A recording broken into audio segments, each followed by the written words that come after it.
Hindi kaya dapat magpakalayo ka muna, magpalamig? Kailangan muna akong umalis dito.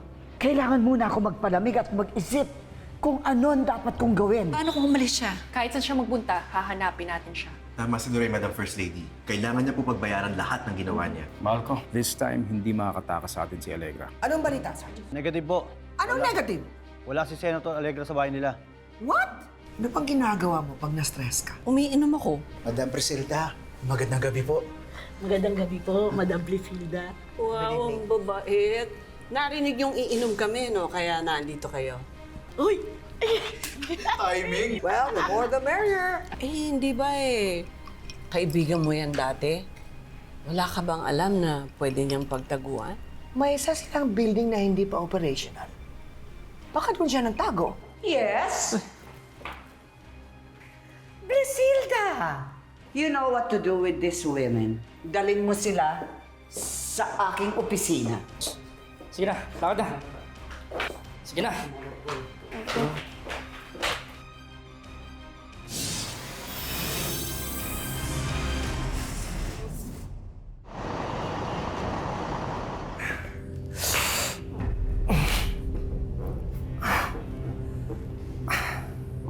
Na. Hindi ako makaano eh. Kamusta? Kamusta ang mga bisita ko? Nag-e-enjoy ba kayo dito? Eh, pasensya na kayo. Sa bodega ko lang kayo nailagay. Hindi ako mag-i-enjoy sa company mo, Allegra. Alam mo kung bakit? Dahil allergic ako sa mga fake. Fake? Sinong fake, Blasilda? Allegra, huwag mo nang ipagkaila sa akin to, ha? Hindi lang ang ugali mo ang fake, pati ang itsura mo. Excuse me, Blasilda.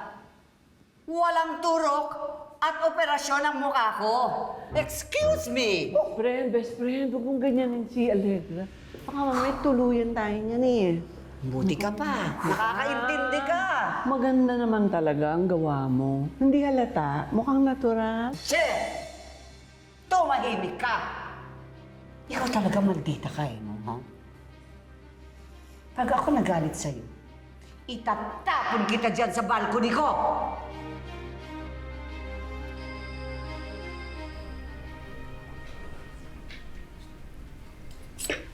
I'm so worried about kina Lola.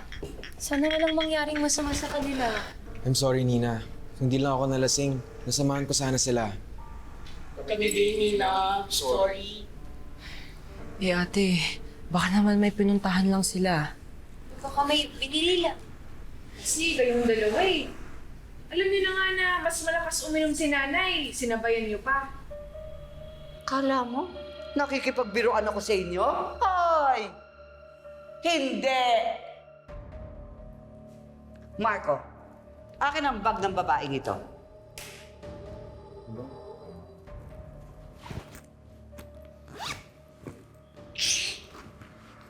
Ano klaseng bag ito? Walang laman. Puro dumi. Ay! Tignan natin kung magtatatawa pa kayo pagkatapos kong tawagan ng mga anak nyo.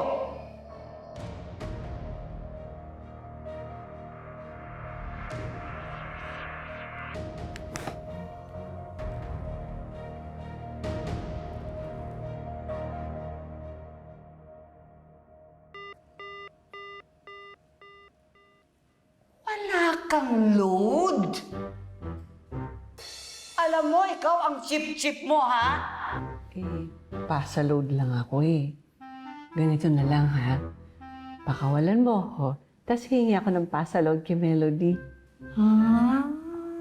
Good idea. Uto-uto. Ano akala mo sa akin? Napapaikot mo ko? Hindi ako nakikipagbiruan sa inyo. Ikaw, humanda ka. Humanda ka. Wala ito. Walang kwenta to.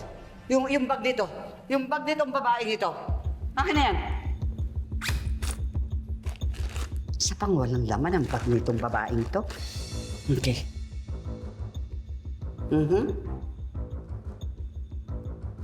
Merlak, what is the password, please? Clesilda, Password? Eh, bakit naman dinala ni nanay si Ma'am Blisilda sa biluhan? Hindi ba may si nanay doon, di ba? Oh, Tama. Aba, kung doon sila pumunta, naku, hindi mo upusan ang punan si ate. Kanina ko pa nga tinatawagan si nanay eh. Kaya nag-bridge si nanay. Naku, hindi mo ma-reach yung cellphone ni ate. Ganun talaga yun. Ayaw mo magpa-istorbo kapag nasa pintuan. Justin!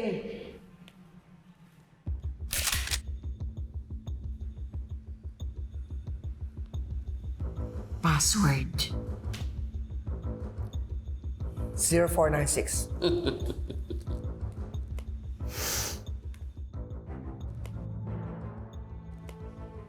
Okay.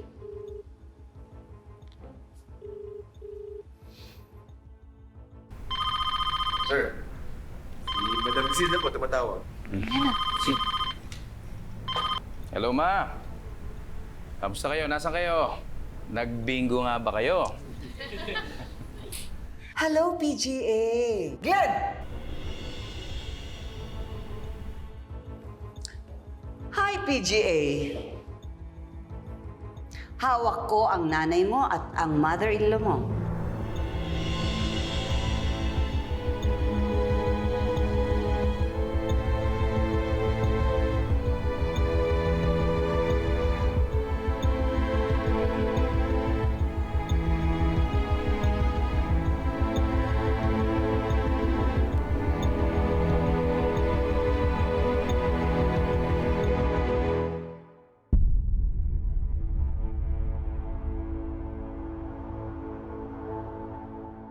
Hayop ka, Allegra.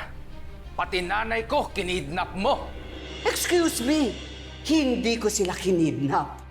Sila ang kusang pumunta sa akin. Eh, yun na nga lang. Hindi ko na sila palalabasin ng buhay dito. Walang iya ka, Allegra! Pakawalan mo si nanay at si mama! Hindi ka na makakataka sa lahat ng ginawa mo! Kung hindi ako tatakbo bilang presidente ng Pilipinas, pues, hindi rin ikaw magiging presidente. Tandaan mo yan, Melody!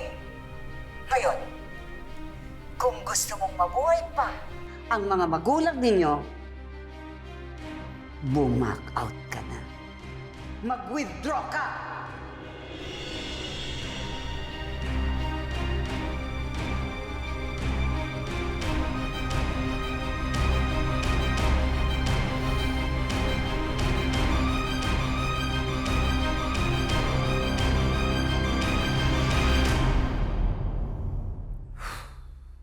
Now, tignan natin kung sino mas importante sa mga anak ninyo.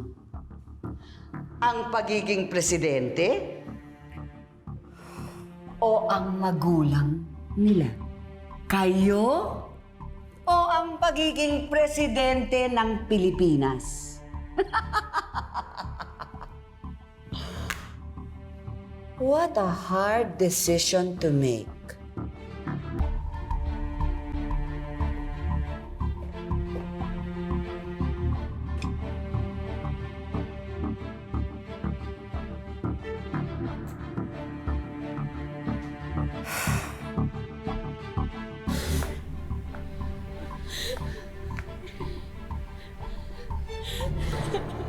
Glenn, sundin natin ang gusto ni Allegra. Aatras na ako sa pagtakbo. Kailangan niyang pakawalan si nanay at si mama. Hindi pwede. Delikado yon, Melody. Glenn! Buhay na ng nanay ko at ng nanay mo ang nakataya dito.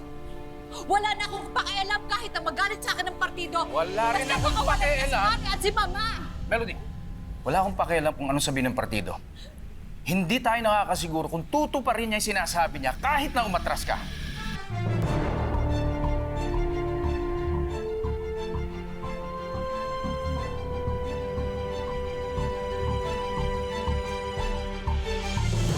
Kakaingit ka, Blisilda. Bakit ka naiingit sa akin? Dahil din sa sakit mo, makakalimutan mo tong lahat na nangyari sa atin. Yung kaba, tsaka yung takot. Pero makakalimutan ko din ang pamilya ko. Sa totoo lang, hindi ako natatakot kung ano man posibleng gawin ni Allegra sa atin. Ang kinatatakutan ko, kung hindi ko na matandaan si Glenn at ang mga apo ko, at hindi ko na maalala ang masasayang alaala, kasama ko sila. Sir Glenn, Melody. Tumatawag si Conrad. Conrad, anong balita? Sir, natrack na po namin kung nasaan ang sasakyan ni Ma'am Brisilda.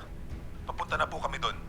Conrad, sisiguraduhin mong maliligtas mo si Mama at si Nanay Edna, okay? Sir, yes, sir. Yes, sir.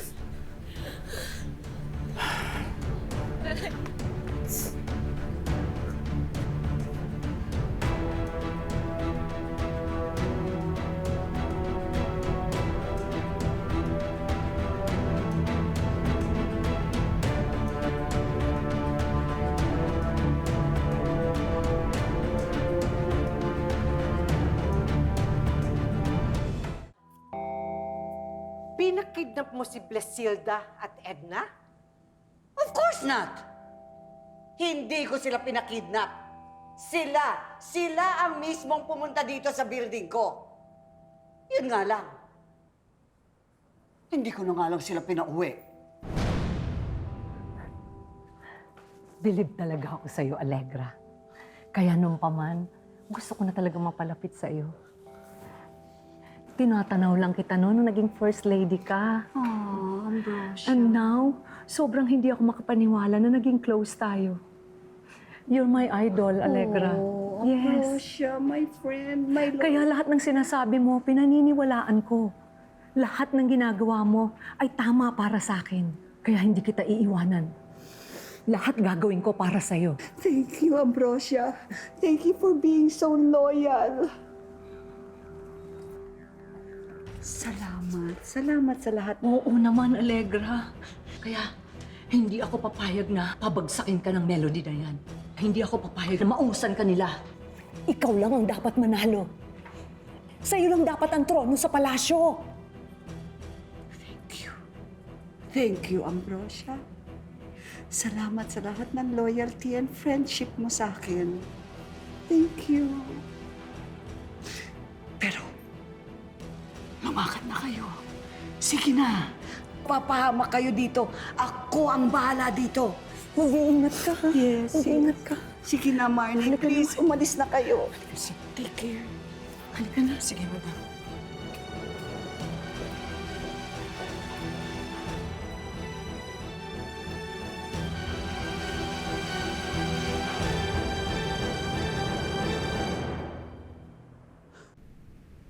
Yun naman pala eh. Bakit pa ayaw mo pumunta ng Amerika para magpagamot? Buti ka nga dyan eh. Kayang-kaya ni Glenn na ipagamot ka. Kami noon, kailangan operahan ng asawa ko si Florencio. Hindi namin nagawa, wala namang kaming pera. Pati nagamot ko, hindi makumpleto. Kasi siyempre, unahin namin yung mga pang-araw-araw na pangangailangan na gastos sa bahay. Ito si Glenn, kayang-kaya niyang ipagamot ka. Tigas lang ang ulo mo.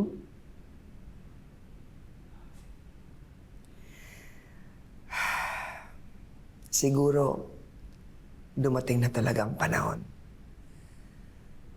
na naging sakit na ng ulo ng mga anak, ang mga magulang.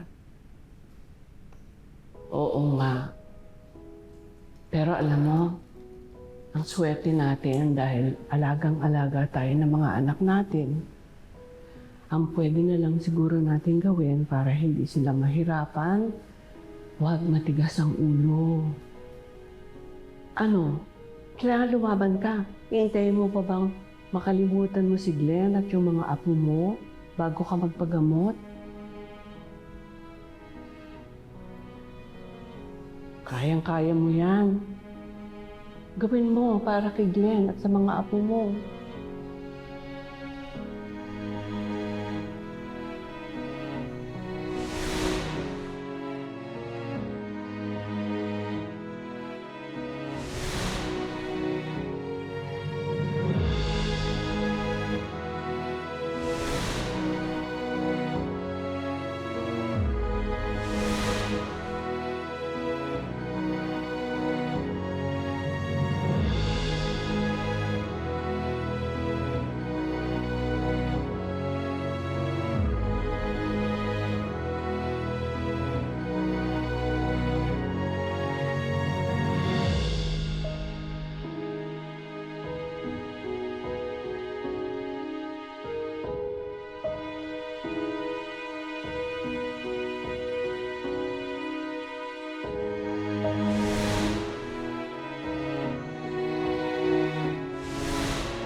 tama ka, Edna.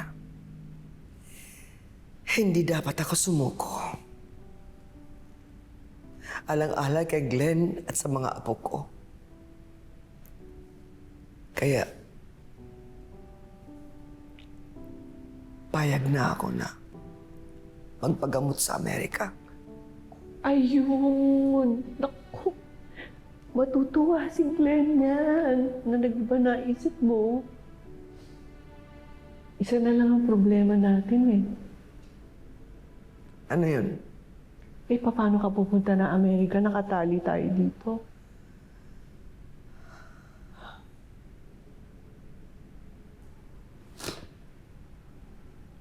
Tatakas tayo kahit anong mangyari. Tatakas tayo. Tatakas tayo.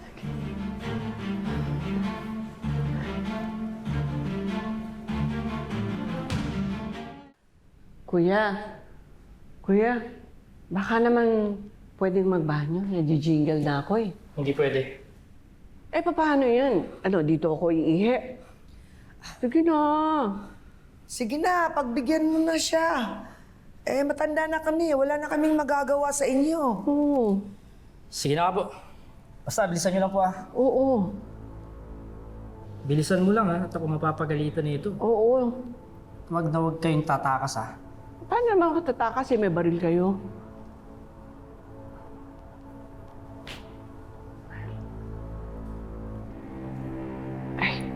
Subukan niyo lang po tumakas. Hindi nga ako tatakas. Ako din. Gusto ko ding umihi. Malilintigan po ako niyan eh. Sige na. Sige na, pagbigyan mo na kami. Basta bilisan niyo lang po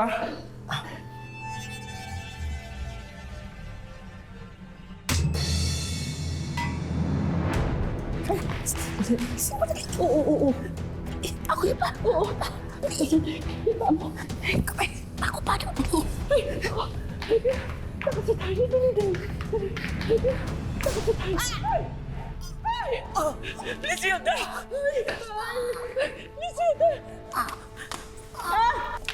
Lisilda! Lisilda! Ikaw naman ba't mo binaril? Oh my goodness! Huwag ninyong ibibintang sa tao ko yan! Kung hindi kayo nagbalak na tumakas, hindi mababaril si Blisilda!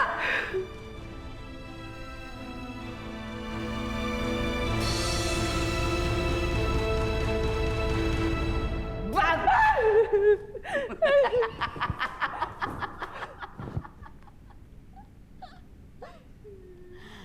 Bang!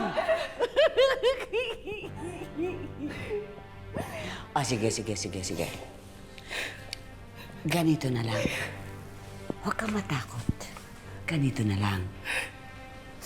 Palalayain kita.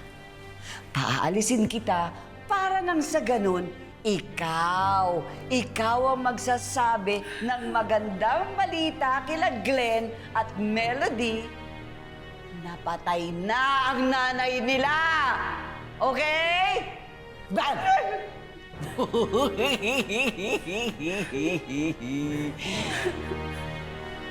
Takbo na. Go! Go!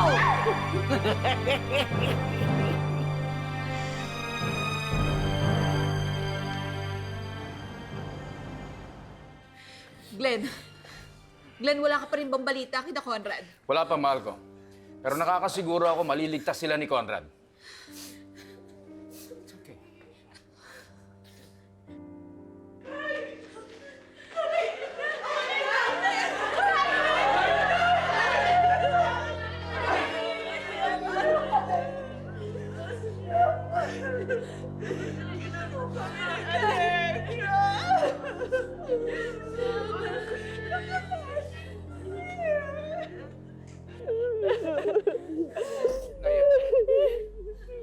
Nasaan si Mama?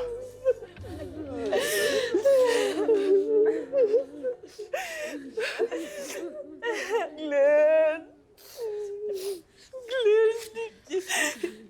Ano eh? Sinubukan namin tumakas ni Blisilda. Kaya Kaya lang, habang tumatakbo kami, nabaril si Brisilda.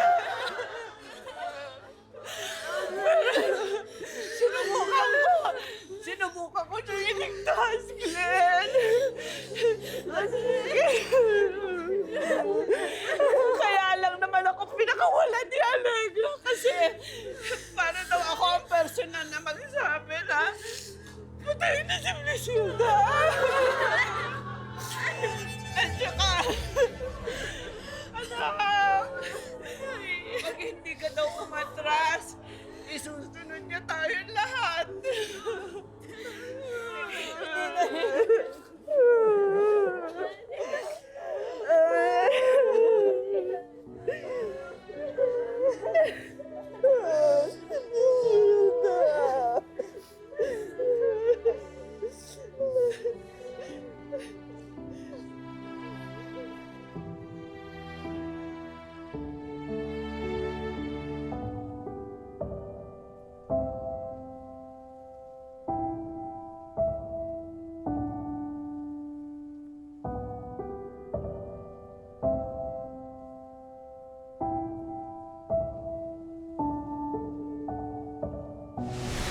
You really amaze me, Glenn. You always do what is right over what is easy. Mahal mo pa ba ako kung hindi na ako presidente? Of course, Glenn. You are my son. I will always love you no matter what. I'm sorry, Glenn. I'm sorry that I didn't mean to make you feel this way. I'm sorry.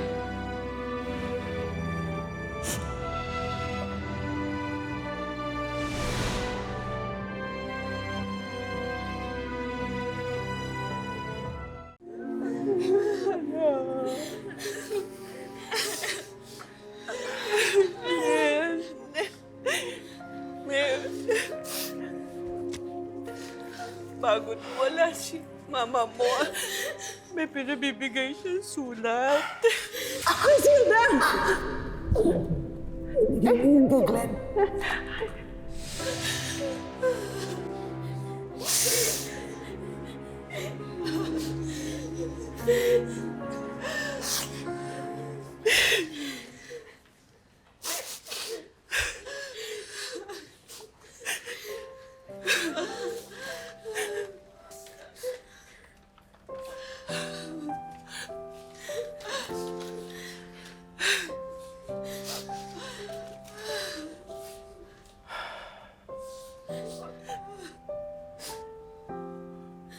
Last will ito ni Mama.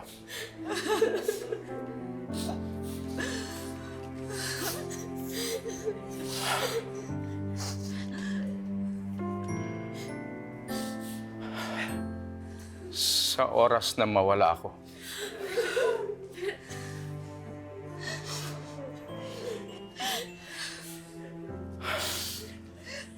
iniiwan ko ang lahat ng aking kayamanan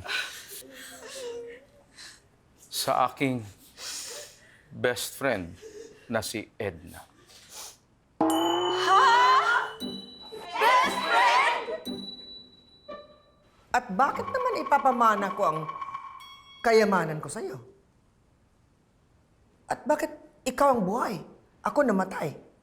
Eh kasi nga, pag tumakas tayo dito, malamang may mangyayari. Kaya ako na lang ang makakauwi para makakwento ko kay Glenn yung nangyari dito. Hindi ba dapat ako ang buhay? Eh, makakalimutin ka na nga eh. Ako na lang. Gulo naman ang kwento mo, Edna. Ang importante na makatakas tayo dito.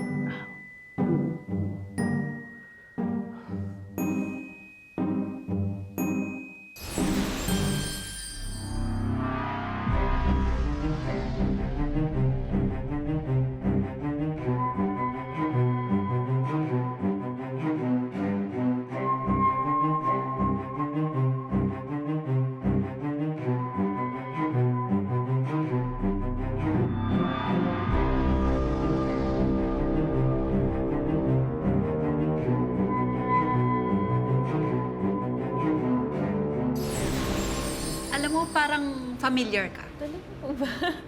Teka, parang familiar ka din. Sorry po, madam. Bida-bida po kasi ako. Sana sinabi mo sa akin noon pa na hindi ka natatakbo.